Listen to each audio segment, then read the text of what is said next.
Salam sejahtera, nama saya Jenerin Singh Ledar dan ini merupakan pembentangan untuk mobility sosial dan dalam pendidikan. Isi-isi yang akan saya bentangkan adalah justifikasi mobility sosial, perubahan pendidikan dari segi konsep dan jenis mobility sosial di Malaysia, faktor mempengaruhi mobility sosial, kesan mobility sosial terhadap pendidikan ataupun guru, dan akhir sekali, perubahan dalam pendidikan semasa yang berlaku di SKDC, Sekolah Kebangsaan Desa Cempaka.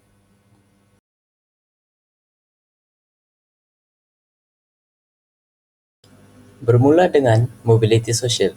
Apakah itu mobility sosial? Mobility sosial ini merujuk kepada pergerakan individu ataupun berkelompok dalam hierarki sosial masyarakat. Ini melibatkan perubahan status sosial dari satu lapisan ke lapisan yang lain. Mobility sosial ini sering dikaitkan dengan perubahan dalam status ekonomi, pendidikan, pekerjaan ataupun kekayaan seseorang. Pergerakan ini boleh berlaku sama ada secara menaik, mendatar ataupun mana-mana bentuk mobility yang akan saya bentangkan selepas ini. Bentuk mobility sosial yang akan saya bentangkan. Yang pertama, mobility sosial mendatar. Kedua, mobility menegak. Ketiga, mobility sosial antara generasi struktur. Baiklah, saya akan bermula dengan menjelaskan mobility menegak. Mobility menegak ini bermaksud sesebuah individu ataupun kumpulan ini telah bergerak daripada satu status sosial ke status yang lain.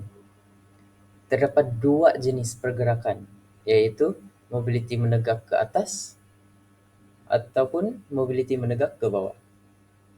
Mobility menegak ke atas ni bermaksud individu tersebut telah mendapat hasil yang positif dalam kehidupan dia. Manakala mobility ke bawah memberi hasil negatif kepada kehidupan ataupun taraf sosial seseorang individu atau kumpulan. Baiklah, bagi mobility menegak ke atas, ini berlaku apabila seseorang ataupun kumpulan tersebut bergerak dari status sosial yang rendah ke status sosial yang tinggi. Hal ini boleh berlaku apabila seseorang tersebut dinaikkan pangkat dalam pekerjaannya ataupun terdapat peningkatan pendapatan. Maksudnya wang dia lebih tinggi daripada sebelum ini. Manakala mobility menegak ke bawah berlaku apabila seseorang dan kumpulan tersebut mengalami penurunan status sosial. Ini boleh berlaku kepada sesiapa sahaja disebabkan kegagalan dalam sesebuah projek ataupun bisnes, penurunan pangkat daripada seorang pengurus menjadi orang biasa untuk menjual sahaja dalam kategori bisnes atau perniagaan. Ataupun muflis. Untuk bentuk kedua bernama mobility mendatar. Mobility mendatar ini merupakan perubahan dalam kedudukan tanpa mengubah status sosial seseorang tersebut.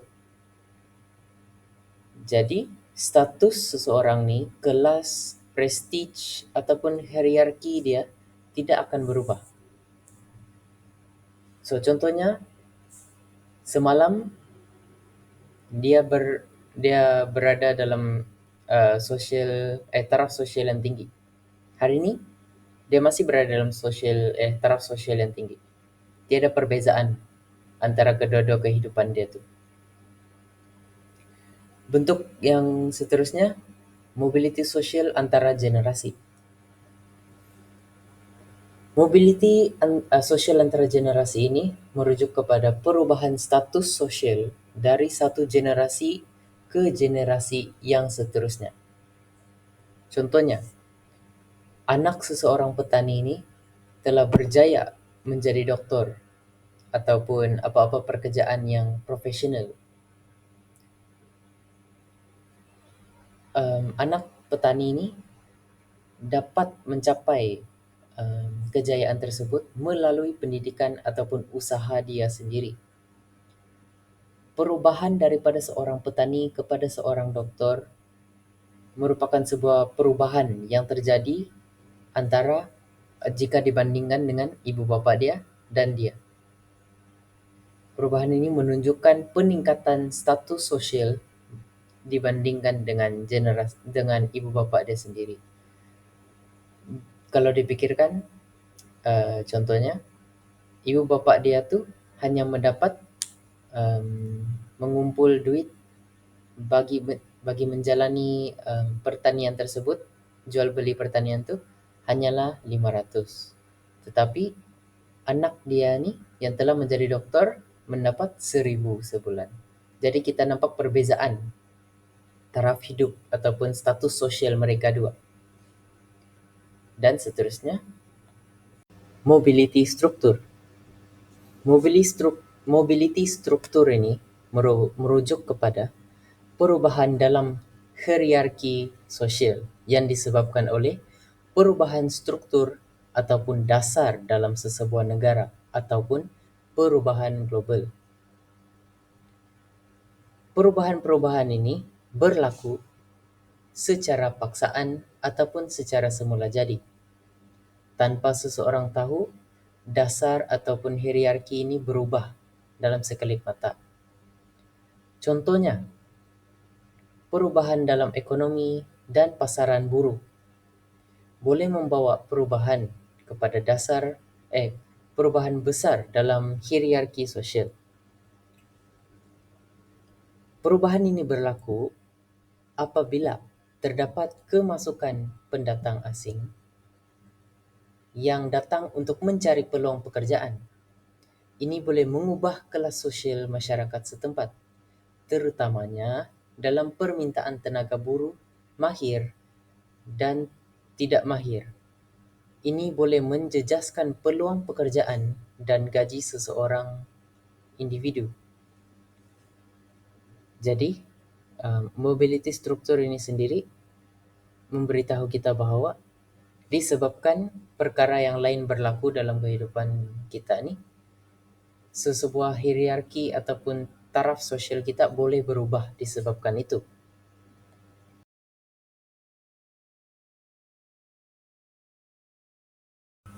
Saya akan teruskan dengan perubahan pendidikan disebabkan mobility sosial. Pendidikan di Malaysia telah dan sedang mengalami banyak perubahan. Perubahan ini diwujudkan untuk meningkatkan kualiti dan menyesuaikan diri dengan keperluan abad ke-21. Perubahan-perubahan ini termasuklah penghasilan kurikulum baharu yang relevan. Kurikulum baru telah diwujudkan bagi membolehkan PDP yang dihasilkan ataupun benda yang diajar kepada anak murid bersesuaian dengan keperluan masa kini. Selain itu, pengaplikasian teknologi digital semasa PDP.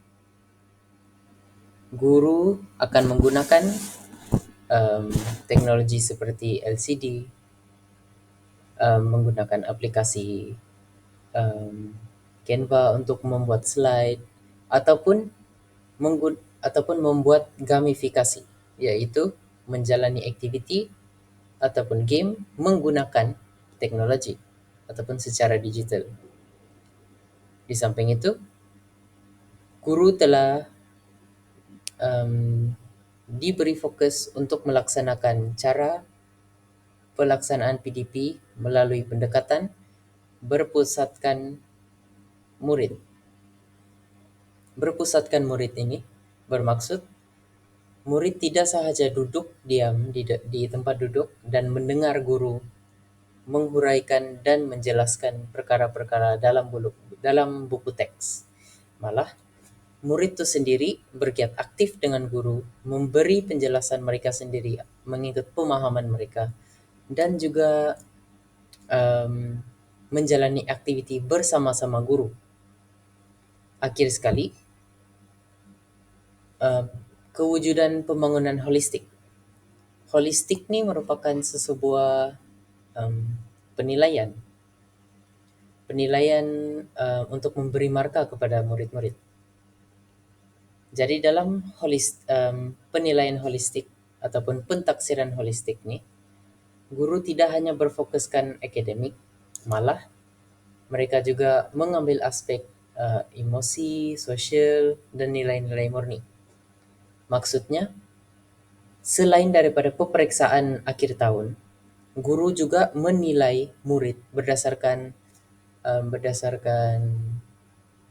tingkah laku mereka di dalam bilik darjah, semasa melakukan aktiviti, semasa mendengar penjelasan guru, ataupun melafazkan pendapat mereka sendiri berkaitan PDP tersebut.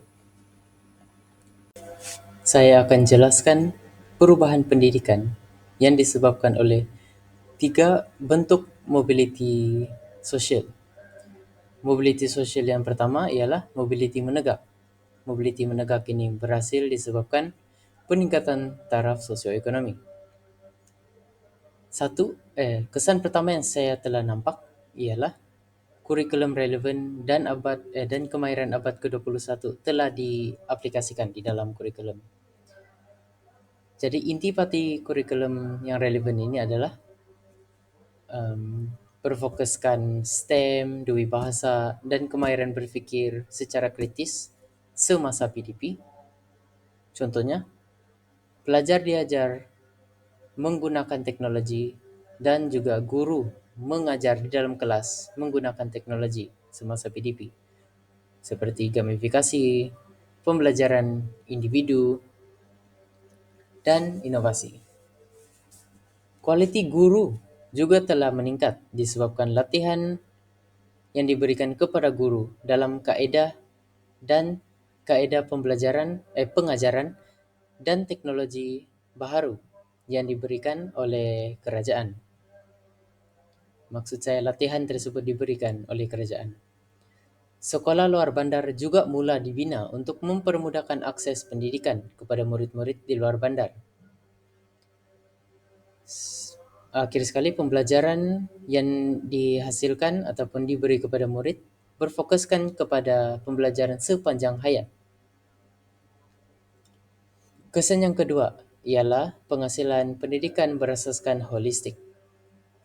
Penilaian berasaskan penguasaan kemahiran telah difokuskan kepada guru-guru, kepada murid. Ini membuka peluang kepada murid untuk meningkatkan bakat semula jadi mereka. Guru tidak hanya berfokuskan kepada akademik murid, malah dari aspek emosi mereka, cara mereka bersosial, dan juga nilai-nilai murni yang diaplikasikan dalam keadaan seharian. Saya teruskan dengan 2 lagi bentuk mobility, iaitu mobility mendatar dan mobility struktur. Saya lihat bahawa kedua-dua mobility ini mempunyai persamaan. Oleh itu, perubahan pendidikan yang wujud disebabkan kedua-dua mobility ini ialah pembelajaran berasaskan projek PBL dan pendidikan inklusif telah dimulakan. Pelajar boleh dialihkan dari aliran akademik ke vocational ataupun seni berdasarkan minat mereka sendiri. Contohnya daripada sains ke seni reka bentuk ataupun daripada aliran biasa kepada sekolah seni, iaitu mengajar instrumen, tarian ataupun teater. Pendidikan inklusif membolehkan murid bermasalah pembelajaran ataupun murid berkeperluan khas masuk ke dalam bidang baharu seperti teknologi bantuan ataupun mendapat pendidikan yang sama dengan murid-murid aliran perdana. Perubahan seterusnya ialah pendekatan berpusatkan pelajar telah wujud. Guru berfokus pada kemahiran berfikir kritis dan penyelesaian masalah, khasnya kepada murid. Persekitaran yang kondusif juga diwujudkan. Sekolah yang mesra telah boleh dilihat di dalam sekolah-sekolah di area Anda, dan juga sekolah-sekolah ini menyokong pembelajaran murid-murid tersebut. Pengaruh guru dan rakan sebaya juga telah meningkat. Guru dan rakan sebaya memainkan peranan penting dan membentuk personaliti pelajar-pelajar lain. Pembelajaran bermakna juga telah diwujudkan dalam perubahan pendidikan. Pembelajaran bermakna dibagi kepada dua, yaitu kemahiran abad ke-21 dan 6C. Kedua-dua mempunyai kemahiran yang sama, yaitu kolaboratif, kreativiti, komunikasi, dan pemikiran kritis. Malah 6C mempunyai tambahan, yaitu kewarganegaraan, karakter, dan kewarganegaraan dan karakter. Maafkan saya. Selain itu, integrasi teknologi juga wujud disebabkan kedua-dua mobility di atas. Penggunaan teknologi seperti platform pembelajaran di atas talian telah dimuncul dalam PDP, di mana guru menghasilkan ataupun menjalani PDP menggunakan Google Meet. Seterusnya, pembelajaran campuran. Guru menjalani pengajaran menggunakan kaedah tradisional dan juga kaedah digital ataupun berpusatkan murid.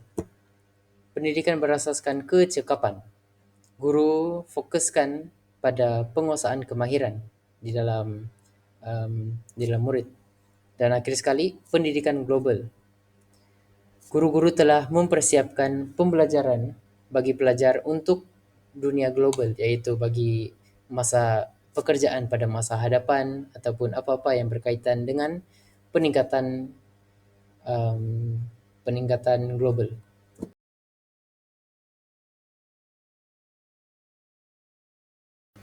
Beralih kepada faktor yang mempengaruhi wujudnya mobility sosial.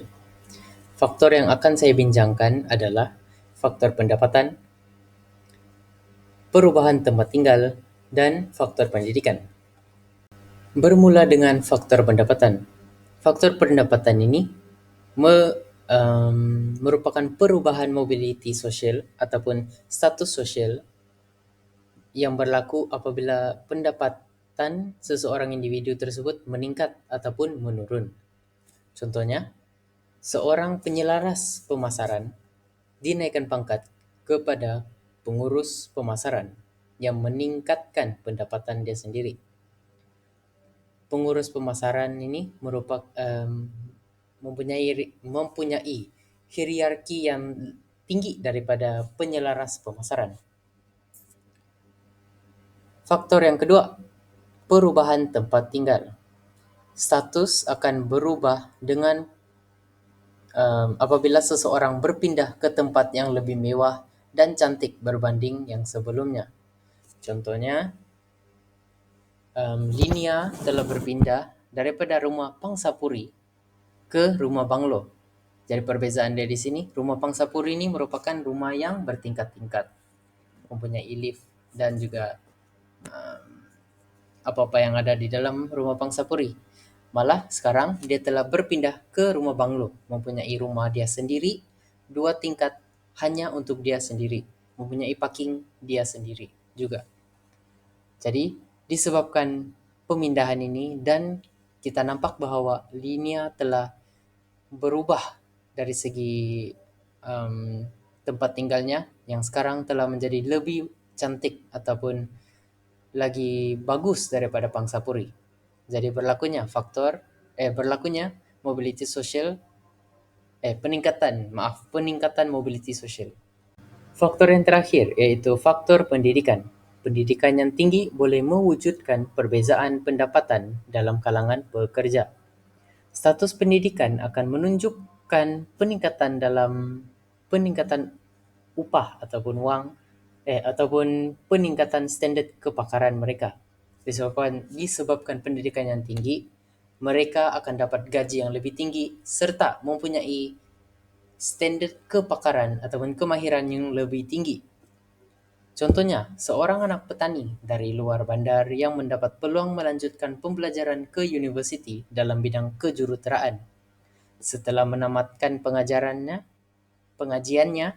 dia memperoleh pekerjaan sebagai jurutera di sebuah syarikat dengan gaji yang jauh lebih tinggi berbanding pendapatan ibu bapanya.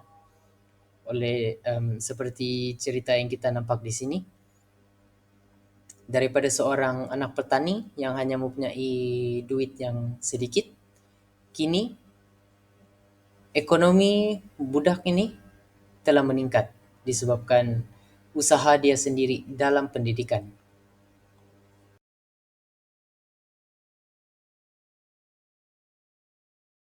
Saya akan masuk kepada kesan mobility sosial terhadap pendidikan, khasnya guru. Saya akan terbahagikan kesan ini kepada dua, yaitu positif dan negatif. Bermula dengan yang positif. Guru mempunyai peningkatan dari segi kepuasan kerja. Dengan melihat kejayaan pelajar yang berasal dari latar belakang yang mencabar, boleh memberi kepuasan dan motivasi tinggi kepada guru untuk terus berusaha dalam mendidik generasi yang akan datang. Kesan positif yang kedua ialah peningkatan dalam kualiti pengajaran. Dengan lebih ramai pelajar daripada pelbagai latar belakang sosial berjaya dalam pendidikan, guru lebih bermotivasi untuk meningkatkan teknik pengajaran yang lebih kreatif dan inovatif agar dapat membantu pelajar-pelajar yang lain untuk mencapai kecermelangan. Kesan positif yang seterusnya ialah memperkukuhkan rasa empati dan kepedulian dalam jiwa guru. Dengan menghadapi murid dari pelbagai lapisan masyarakat, membantu guru untuk lebih memahami cabaran sosial pelajar dan mendorong mereka untuk menjadi lebih prihatin serta bersikap inklusif dalam mendidik mereka, mendidik murid-murid. Kesan positif yang terakhir ialah pemupukan sikap fleksibiliti dan adaptasi. Guru belajar menyesuaikan diri dengan pelbagai situasi dan cabaran dalam bilik darjah, menjadikan mereka lebih fleksibel dan menangani keperluan pelajar yang berbeza-beza. Walau bagaimanapun, terdapat juga kesan-kesan negatif yang wujud daripada mobility sosial terhadap pendidikan kita.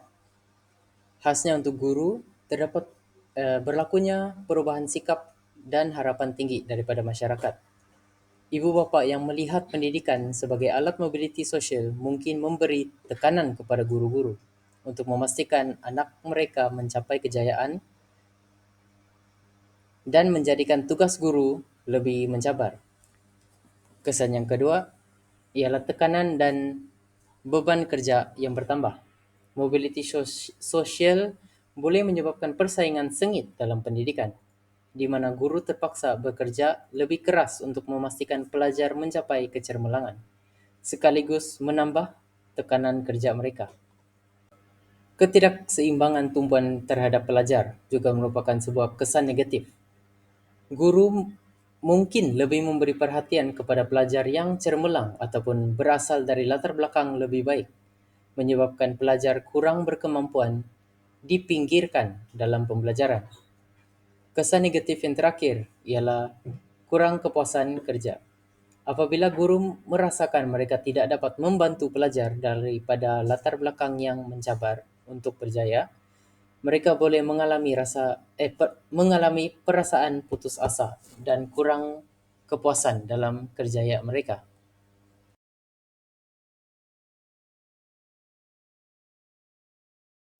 Beralih kepada perubahan dalam pendidikan semasa yang berlaku di Sekolah Kebangsaan Desa Cempaka. Berdasarkan apa yang saya lihat, pada gambar pertama menunjukkan sekolah ini mempunyai kawasan yang cukup dan sesuai untuk menjalani perhimpunan ataupun kokurikulum.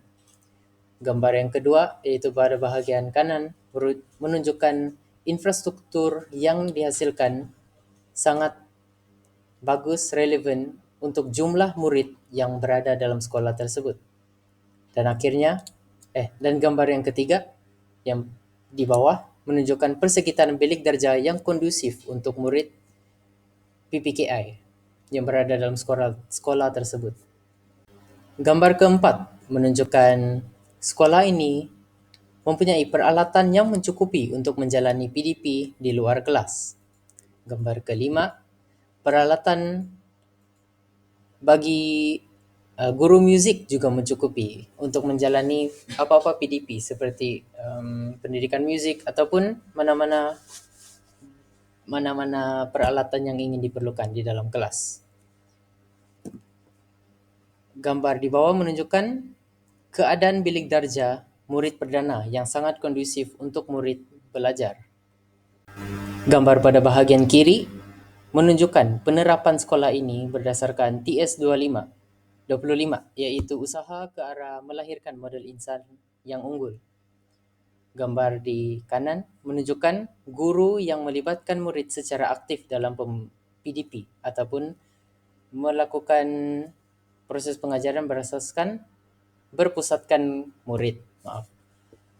Gambar raja di bawah menunjukkan penggunaan pembelajaran bercampur, yaitu menggunakan teknologi. Gambar di kiri pula menunjukkan terdapat kemudahan seperti komputer di dalam setiap kelas. Manakala pada bahagian kanan menunjukkan kemudahan seperti smart TV pada kelas untuk murid berkeperluan pendidikan khas. Gambar terakhir pada bahagian ke bawah ialah guru sentiasa membimbing murid dalam semua jenis aktiviti. Itu sahaja untuk pembentangan saya bagi mobility sosial. Sekian, terima kasih.